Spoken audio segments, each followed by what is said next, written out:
Hi, this is John Carrington for Eye on Baltimore. So don't touch that dial. Eye on Baltimore has some good information for you. You're going to have a great time. Don't change that channel. We'll be right back. I'm nuts about downtown Baltimore's West Side. Hello, I'm John Waters, and I'm proud to say that Baltimore has always been my home. It's the inspiration behind all my films, including Hairspray, Crybaby, Serial Mom, and A Dirty Shame. Let me tell you, there are not a more eccentric, monumental, eclectic, intriguing, and character-filled 28 blocks anywhere in the world, and I'm here to prove it to you. This is where Babe Ruth was born. They tell me he's the best baseball player ever, not that I'd know. The West Side is also where the Maryland Historical Society calls home, with its many Baltimore artifacts, including the original manuscript of the Star-Spangled Banner and Nipper, the RCA dog. Infectious, fashionable, full of vim and Baltimore vigor, I walk the West Side streets these days in amazement at what it's become. I'm nuts about downtown Baltimore's West Side. You will be, too. Hello, this is John Carrington. I'm here at the Maryland Historical Society, and I have the pleasure of meeting with Bert Comerow, who's the president of the Maryland Historical Society. Sir, I want to thank you for being a part of the Very nice of you to invite us to participate. All right, well, thank you for the time and also for the patience, because there's a number of people lined up to visit this society and they need information from you. Give us an overview of what you offer the public. Well, we have a library and a museum, and we are command central for Maryland history because the Historical Society has been in operation since 1844. It's one of the oldest operations of its type in the country. So we have 7 million volumes in our library, and we have enormous amounts of material related to the families of Maryland history, the events of Maryland history. And then on the other side, we have a museum that has over 400,000 artifacts. And so we are really basically command central. And we're open from Wednesdays through Sundays. So the library is not open on Sunday, but the museum is from 10 to 5, 12 to 5 on Sunday. And you can come over here in the West Side in the Mount Vernon neighborhood, this wonderful cultural neighborhood which is so full of history and so full of interesting institutions. Well, we're on the West Side, and we're right on the conjunction of Park Avenue and Monument Street, and we have a whole block here, and it's a really fun place to visit. All right. Give us some advice for first-time visitors. Okay, we have a parking lot off of Monument Street, which is always an exciting thing, and finding a place to park in a city neighborhood is always a big deal. And if you walk in the building, we will give you a complete rehearsal of what you can go see. We'd love for people to come down and just spend an afternoon looking at our treasures, but also if you have an interest in Maryland history, either as a young student or somebody who has relatives who lived here generations ago, it's all here, and we hope you'll come and partake and enjoy what we have to offer. Well, thank you ever so much. And we'll be right back with more.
We're doing a documentary called The Eureka Man. And of course, you have a display here of Edgar Allan Poe's photos and writings, and that is such a wonderful, wonderful exhibit. Talk about that a little bit. Well, Edgar Allan Poe was one of those characters, of course, who wasn't necessarily entirely a Marylander, although he lived here for a while. But he's such an important force in the history of literature, especially American literature. And we have a wonderful photograph of him. Their photographs of him are rare. There are only a few. And we have materials, because our library's been here forever, associated with him and with some of his writings. So I think as a part of the whole Baltimore community here, which is so focused right now on trying to save that house that he lived in for a while, and there is there's a group here that's so interested in his contributions to American literature that we're part of that group, and we're, I think, very interested in taking his name along with everybody else and making it into as much a Baltimore or a Maryland thing as everybody else is trying to claim him as well. Well, there are several objects in the showcase. What were your favorites? Well, the photograph is really good, and I think it's very special because they are so rare. But we have actual examples of his poetry. We don't have a huge collection. There are other places that probably are a little bit better off in terms of the collections they have associated with him. He's an elusive character too, because he wasn't all that successful in his life, and unfortunately Baltimore was a place where he died, and it's still kind of mysterious as to why he did die. He was a man who had lots of physical and spiritual problems in his life, and I think they all came to roost here when he died very mysteriously. And so I think the idea of working with the Poe Society here, and also with the house, which is going to be reopened, and we hope that this will become a center in the future for Poe studies along with other places. We are so really interested in Poe's life because of the movie Eureka Man. Mm-hmm. The poem alone is in the case, and I'm sure there's some rumors as to how Poe died and what ailed him and what pushed him to the brink of death. What is your theory? You're around all the materials. You've seen the photos. What's your theory? My theory is that, one of the best theories is he was attacked by a group.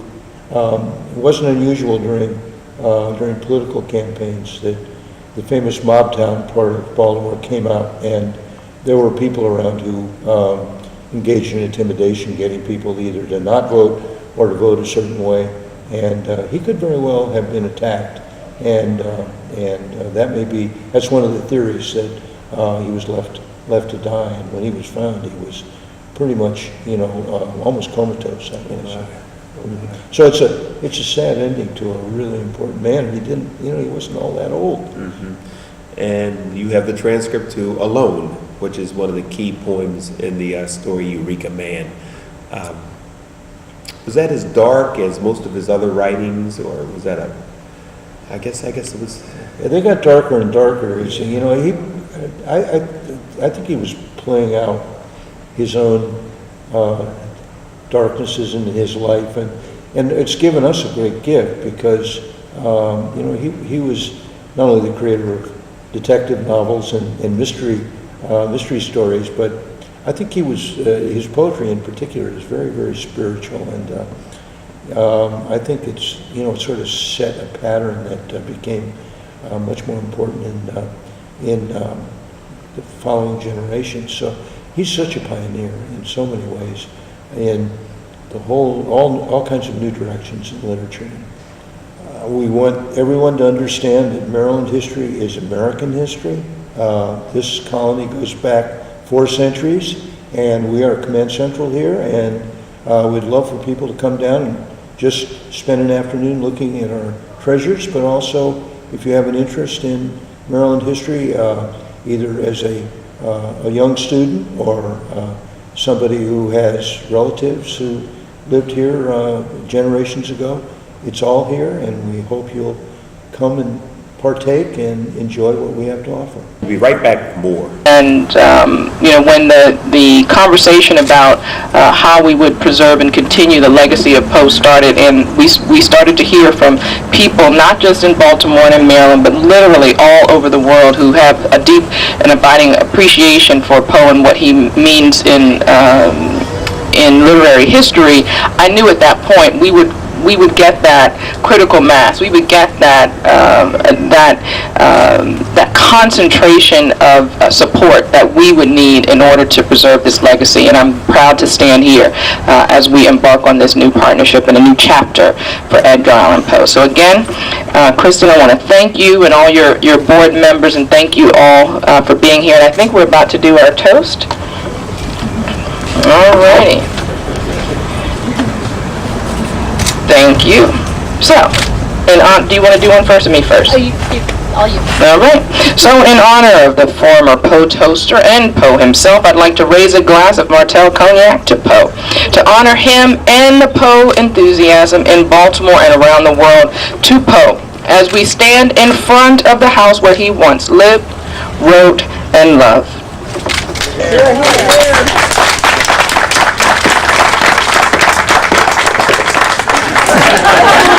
Thank you. All right, so now we have the symbolic passing of Poe from the city of Baltimore to Poe Baltimore Incorporated, and your very able representative. You don't know how hard I had to fight to make this a stuffed raven and not a real one.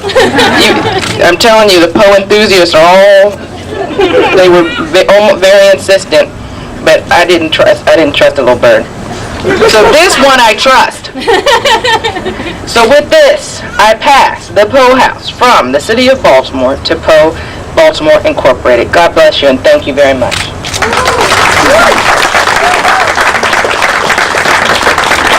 Thank you.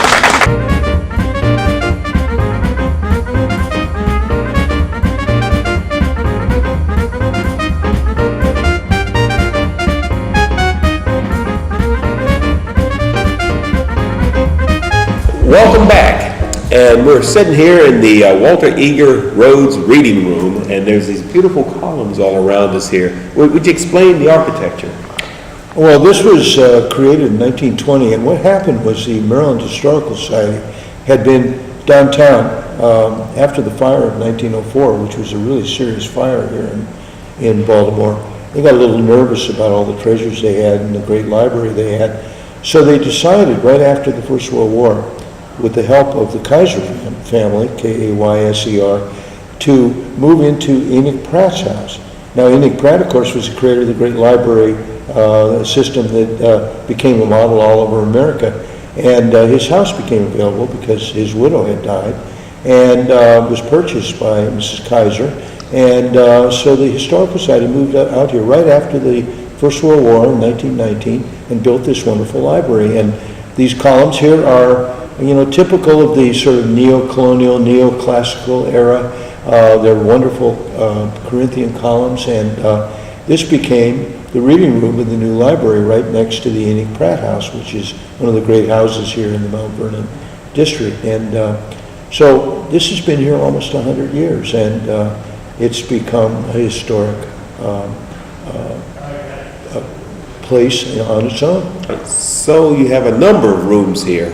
What do we find in those rooms? Well, we have a whole block here of exhibits and storage, and I think it revolves first around the Enoch Pratt House, which is now not open to the public, but will be hopefully in the years to come. But we have another section that was built in the 1960s called the Thomas and Hug building, and we have a lot of receptions here. We have our auditorium. We have a wonderful folk life exhibit on the second floor, and the library attached to that. And if you go across this beautiful pavilion we have, which is a glass enclosed entrance area, we are going to go into the newest edition, which is the 2003. We call it the Bar Link building, and it's part of it is the old garage used by the Greyhound business when they had their terminal here. and we've adapted it for storage and also for exhibits. Well, we have 3 floors there of exhibits, and as you enter the first floor, you go into what we call the Carey Center, and we have an exhibit devoted to the Peel family paintings. We have one of the best collection of Peel family paintings that with early American artists who are really, really well known. We have a section devoted to the founding of the United States, and then right now we have a Civil War exhibit next door. If you go upstairs, you go into the 1812 exhibit and also into the Betsy or Elizabeth Patterson Bonaparte exhibit. She was one of the most famous ladies from 19th century Maryland, and we have a huge collection of her materials. And then finally, you go to the 3rd floor, you get into the furniture collection, which is very extensive. All of these things are available if you come any day to come and look around. Your favorite room? Actually, right now, I would say the Elizabeth Bonaparte collection is just exquisite. We have 2 mannequins in there, one with a dress that she wore in the early 1800s, and one worn by her mother in the 1780s, and it just sort of sets off the whole room because they're very, very careful reconstructions of what these 2 ladies look like. Elizabeth Bonaparte, who lived 94 years and just has an incredible story, married Napoleon's younger brother, and the marriage didn't last long. And then all the things that she collected, we got about 600 of her objects when her grandson died. So that's, to me, is a real favorite right. Funny thing, there's this depiction called the King Gambrinus. What is that? Well, it's a big statue that was on top of a brewery here in Baltimore for many, many years. And the Baltimore City Life Museum was a collection over on the east end of the inner city. And about 20 years ago, it, for various reasons, ceased to exist. And so we inherited a lot of their collections. And one of them was this big King Gambrinus. He's very, very large and very imposing, and he's all about drinking. He's holding a really nice set of suds, beer, okay. And he's enjoying himself. And he's a really nice addition to our entrance. So I think he's probably going to not move very much from now on because he's made out of metal and he's very fragile. So, but he's big and he's impressive and he's all about having a good time. All right, well, folks better come on down to see this for themselves. It's unbelievable. Give us the address and the contact information. Okay, yeah, you can contact us best by going to www.mdhs.org, and you can call our regular number, which is 410-685-3750. And we are on 201, officially, 201 West Monument Street, Baltimore 21201.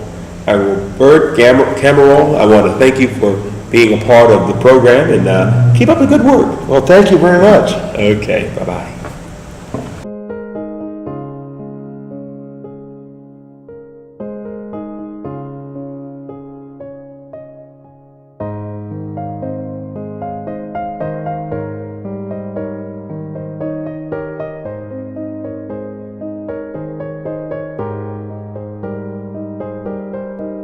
Videotaping. Come on in here. Oh, wow.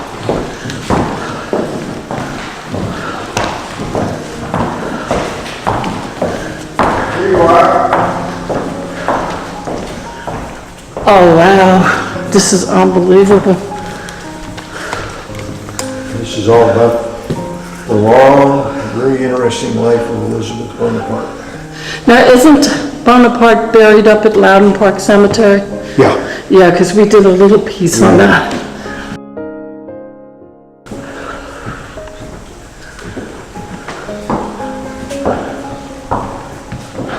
This is Elizabeth's mother. There's a painting of her as a baby. Okay. And this is Elizabeth herself. Hello, Elizabeth. In a dress that she wore. 1807, 1808. She was a great beauty. She was painted by Gilbert Stuart in 1803. And famous for her beauty.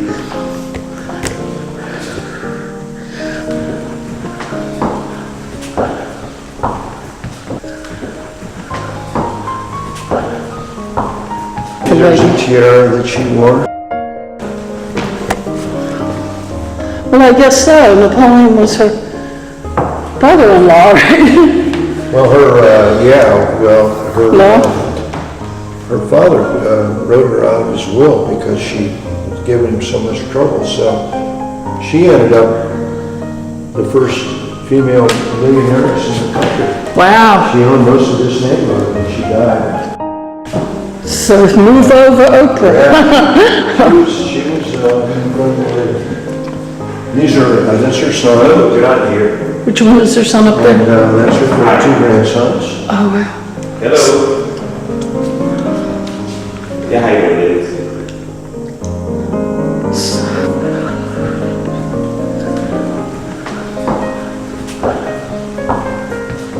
It's okay with you? Yeah, that's, you can see up there that those are her two grandsons. Yeah, I'm One is Charles Jr. and the other is Charles Joseph. Okay. He's one of the founders of the FBI. Oh, wow. Okay, that girl's And this is job. her later in her life. She was very wealthy, but very frugal. Alrighty. This is amazing just to see. My mom had a purse like that. And these are all, we have over 600 items related to Elizabeth Bonaparte. And I could spend the day just in this room. Just really like I'm not gonna get what that's beautiful. Just beautiful. these are all legacies related to her, things she left behind. She went to Europe many, many times. She's really a lady of two worlds because she spent a lot of time in Europe and spent a lot of time in America and preferred Europe. Really? Oh, yeah. Did you She know? wanted her family to, Did she ever say why? oh, yeah, she wanted her family to inherit the Bonaparte legacy. Oh, I see. She wanted her son to get some kind of status. But that would have been power. And these are all things that she purchased when she was married to Jerome and later in her life. One of the most interesting things is his chest, which has different versions of her name all over it. She used it for many decades. It's beautiful, it's been restored. She had many names for herself, but she never called herself Betsy. Now we do, and now we call her Betsy, but she didn't like that very much, I don't think. Her grandsons called her Madam. I think she was probably somebody you wouldn't necessarily like to know. She was full of herself and not particularly she didn't think or important. So was Carnegie full of himself? And there we have a bust of Napoleon as a young man, an attractive young man. Wow. And next to him is Betsy's father, William Patterson. She didn't get along. You see, if you look at the top there, that's actually in his will. Indeed, she has caused me a great deal more trouble than all my other children together. This is a portrait done by Gilbert Stuart. You can see how beautiful she was when she was young. Did you say, was this the lady who lived to be 90? I'm sorry, what? Was she the lady you said lived to be 90? Yeah. Yeah, so wow. And this was a dictionary she had when she was very young. She went to a French school here in town. There was only one. And she put her name in this, Elizabeth Patterson. Just showed up on the market, and it's been loaned to us by a private collector. Wow.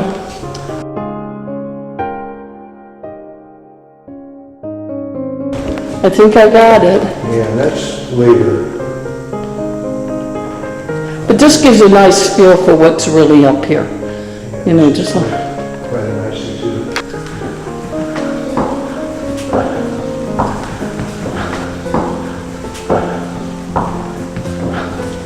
so this exhibit here now, I'm just gonna run through as we're leaving. War of 1812. Wow, look at this. This is part of a ship they were building. Tools they used. Baltimore was a shipbuilding center, so. Starting both you and. Yes, I'm sure we'll see. Yeah, thank you. You did a good job. Thank you. We'll be in touch, we're sure. All right. You know,